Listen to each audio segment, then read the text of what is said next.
what would you say our spiritual role as Christians are to help not only get the word out more on it, but even help straight deal with the problem? Yeah. I think when you start looking at the spiritual rule, I think we have to remember, we're made in the image of Christ. We're made in the image of Christ, and we're meant to embody the image of God. And one of my favorite verses in the Bible or passages, Isaiah 61, which talks about, I was sent to free the captive, I was sent to proclaim liberty, I was sent to give them all the crowns and all these things. This is the passage that Jesus himself quotes in the temple in the Gospels, when he says, I'm here to proclaim liberty to the captives. And when you have to remember that was Jesus's mission, and that was where he was going, that is supposed to be ours too. It's one of his main ways of loving was to free the enslaved, whether you are spiritually enslaved due to sin or things like that, and that's why the gospel's there, or you're physically enslaved. And so I think our spiritual role as Christians, you have to remember that this is your problem. I think a lot of times, especially in the modern American church, we have this idea where we make our prayer life about us. We make our worship time about us, and we forget intercession, and we forget the fact that God's heart is also for people that are not you. And it's an interesting concept, because a lot of times we don't pray for other people. We don't, and we have that responsibility. We have that responsibility to pray. We have that responsibility to intercede.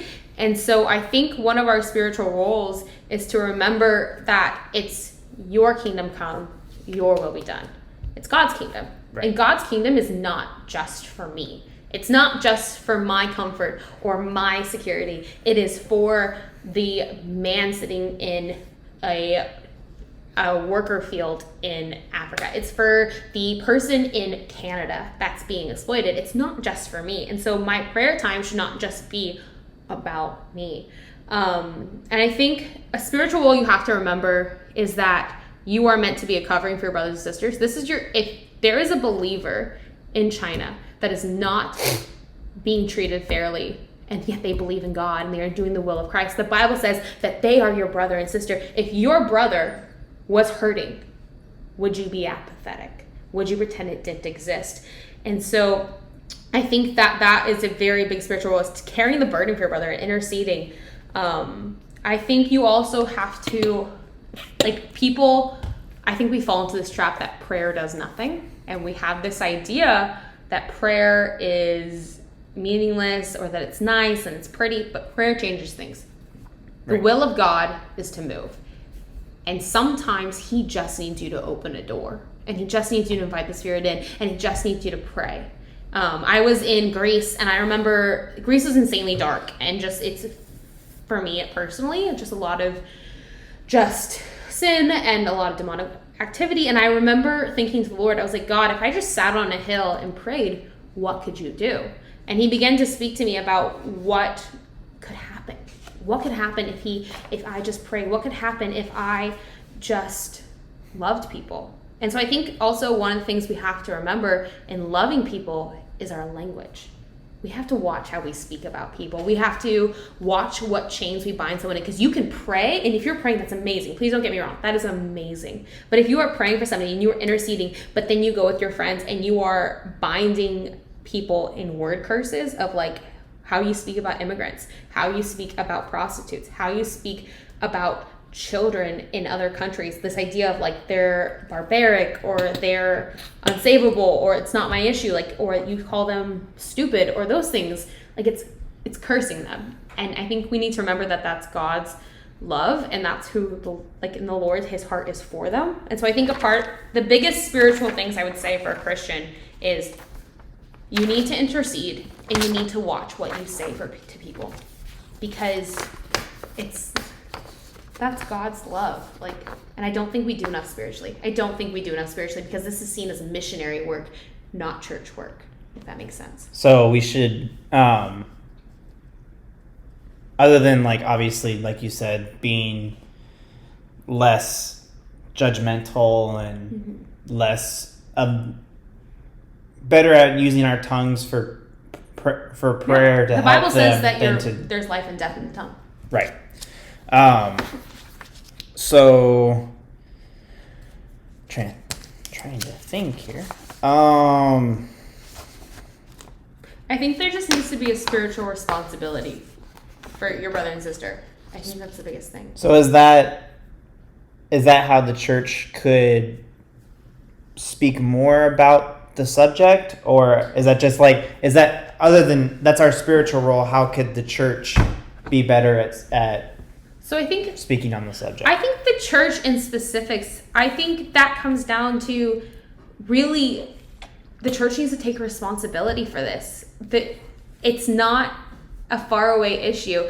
For me personally, outreach is a very big thing, and outreach in your community, because in the area that we live in, there are at least 4 organizations in Sacramento, Rockland, that are actively working to stop human trafficking in this area, and and the church should be partnering with them. Also, we need to be talking about it. Not just, I remember one time, the only time it ever gets mentioned at church is when they are asking for an offering for it. And that's good, but that also kind of sucks in my opinion. Right. Because it should be talked about more. This justice side should be talked about more. And it's not a political pin of oh, this person's doing this or oh, that person's doing that. It's a actual issue that's hurting people. So I think it should be talked about more. But also, I think the mission trips that we go on as a church, yes, it's good to go build houses. Yes, it's good to go feed people, but partner with organizations that are doing justice work in the area that you're going to. Don't just start new justice work, if that makes sense. Help build up what's already there. Right. That makes a lot of sense. Obviously, you brought up that there's 4 different organizations. And obviously, I think off the top of my head, Sacramento is known as one of the biggest sex trafficking hubs in all of the United States, or California. Something along those lines. We're on the West Coast, so it really San Francisco is one of the drug hubs, because if you think about it, what comes in from San Francisco? Asia, India, Africa, right. Where are the hubs? And so California is one of the biggest ones, and so is Sacramento. Right. Do you know off the top of your head what these different organizations are, so people can look into them more? And Courage House Worldwide, if you live in Sacramento, is really good. Also, we have an organization called AIM, and they're amazing. We also have Weave. We also have something called Sacramento Together, and they are put in place to work with organizations like the police, schools, to help stop human trafficking. Now, if you do not live in Sacramento, what's another one? Weave is in Sacramento. There is also something called Adaptive Ops. They are a small team that goes in and rescues women and children and stuff like that. There is many organizations. If you live in Lafayette, Freedom 61 is one. I know that. But there's a lot. I think you would find it astounding if you just went and researched what was in your area, because they're hidden. They're not trying to be flashy. No one wants to be known as the people that are harboring trafficking victims, because that's how you get attacked. So just go look. Right. And if you guys want to know more, I'll definitely try to see if any of those have websites or anything like that. I'll link them down below in our description for the video. So what physically do you think we should be doing, other than, like we said, going on trips that are partnered with? Is there any way, because I know that looking into it, but also watching some different documentaries around Indigenous people, Native American people, there's a huge problem in their culture where a lot of their children and ladies are being abducted and put into slavery or found dead, and certain things like that. What's the best? Is there a role that within maybe our households that we need to be better at for trying to protect on that end, or what do you think? I think specifically if we're talking in the house and especially with your loved ones, I think honestly information's some of the best weapons. If your child, I remember having this conversation with somebody today about using correct anatomical terms with children, because we don't. Am I allowed to say vagina? It's an open podcast. Okay. Vagina, I just said that's it. not a curse word. So,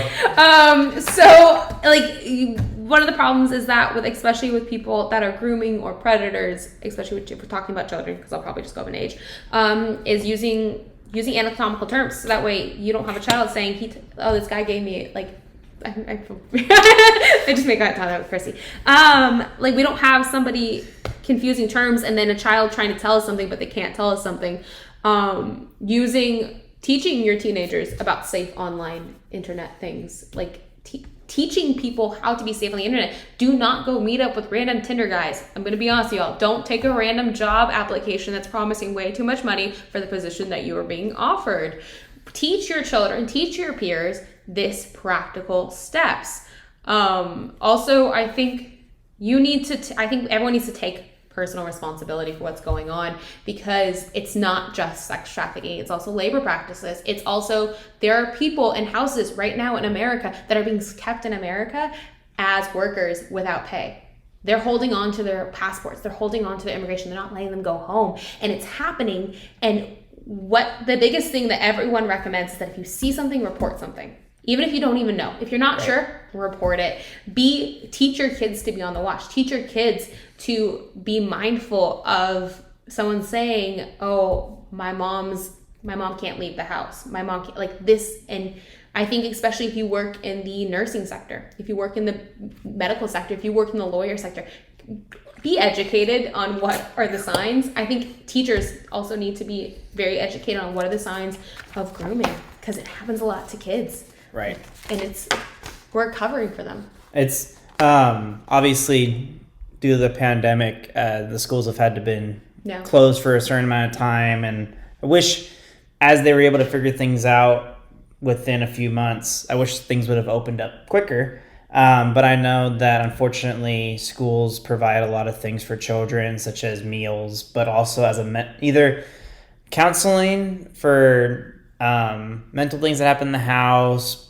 A lot of schools help with diagnosing illnesses and stuff like that, or even possible abuses that happen within the home. And unfortunately, a lot of that probably was either undetected or unclaimed during the pandemic, because you see that happening a lot every year for students. So, I think one of the biggest problems that came out of the pandemic, not just the schools, but was the rise in pornography. Like, that's the rise in, like, there was an increased spike in Pornhub views. There was an increased spike in people ordering sex. Like, people were stuck in their houses, and that was considered okay. And pornography, unfortunately, is one of the biggest contributors to this industry, because it teaches you that people are commodity. And also, one of the natures of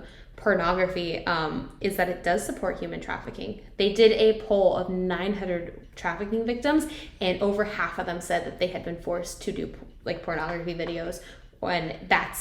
And so it's actually feeling it. So, by the way, if you're still watching pornography, who's ever listening, please stop. Like, not just for the side effects of your brain, but also it really does support human trafficking. And it also, right now, like, this is specifically an issue. I don't know if you guys have heard anything about this, but right now there's an increased rise in child pornography. Like, there's an increasing demand for it, because one of the natures of perversion is that the more you watch, the more desensitized you become to it. And so what you have going on is that we are basically creating commodity for children, and nobody voluntarily gives their children to that. So what you have is trafficking. So please stop watching pornography, in case anyone's listening. Please stop. Right. And unfortunately, through some political, but a lot of people just promoting it, sex work is becoming more and more of a trend for well-paying. Like just look, OnlyFans wasn't a thing 3 years ago, and I know you guys, I've seen the hate on other videos, and you guys are probably sending, even though we're talking about a really good thing, you'll probably send a lot of hate my way when I say this. OnlyFans is not a way to make good money. You're making dirty money. Well, legitimately making dirty money. I think there's some times when people, I know that some people use it for like my art, my clean videos, my things like that, and I get it. It's kind of like a Patreon, but if you're gonna use it like a Patreon, why don't you just use it why don't you just use Patreon? Don't use the thing that. I think the problem with websites like OnlyFans is that what you have done is that you have really established that sexuality is a commodity and that you can sell it. What we have done is we have not only made this a perverse thing for the like no one would have admitted 10 years ago, oh yeah, I bought a prostitute last night. No one would have admitted that. But now people are like, oh yeah, I make OnlyFans. Like they're proclaiming boldly that they're buying and selling. And it's created a commodity that you now shop for like you shop for shoes. And I think that's one of the biggest issues with those websites. Yeah. I hope that we start seeing a sudden decline, or we start seeing more of a decline. I know that there was talk before the new administration took office that there was talk to try to either put sanctions on Pornhub or straight up ban Pornhub from all browsing sites. Obviously, why would they do that though? Obviously, one side was okay with it being a thing, but that's the thing is that porn in general right now is a $92 billion industry. 12 billion of that comes from America. Like, yeah, this is also this is crappy to say, but like, if your government probably has more to do with it than you think they do, because there's no way that there's $92 billion are in the world right now coming from porn, and your government has no clue how to stop it. Like 12 billion from America, and the American government doesn't know how to stop it. Right? They're not. We know that there's been multiple people that. Obviously, the most biggest names within not only Hollywood, but within political people. Names like Harvey Weinstein and Jeffrey Epstein. What's coming out now? Now it's coming out because it was hidden so long ago. But here's the thing is that also while we have a rise in pornography and we have a rise in OnlyFans, and that is a bad side of it all, we do now have a rise in victims coming out, and that's actually pretty good because before, like one of the precedents that was before with victims, especially rape victims, trafficking victims, is that the authorities and the public were not trusted. And so when we have a rise in trust and a rise in public outrage right now, one of the things that's really good about this generation, for all of its faults, is that it has social media. So something can happen in another part of the world and you will know about it within an hour. So there is more media coverage, more people have smartphones, so things aren't as hidden anymore, which I think is very good, because now there's really no excuse for not knowing what's happening in the world, for not knowing what's happening in Africa or even our own country. Like, it's at your fingertips. You know this is happening. How many people found out about the Harvey Weinstein? What's his Weinstein. name? That dude. Pervy dude. So very pervy dude. Very pervy dude. But how many people now know about that? Would we have known about that in the 60s? Like, as knowledgeable as we are. Like, it has more media coverage, which is amazing about this generation, I think. Right. So.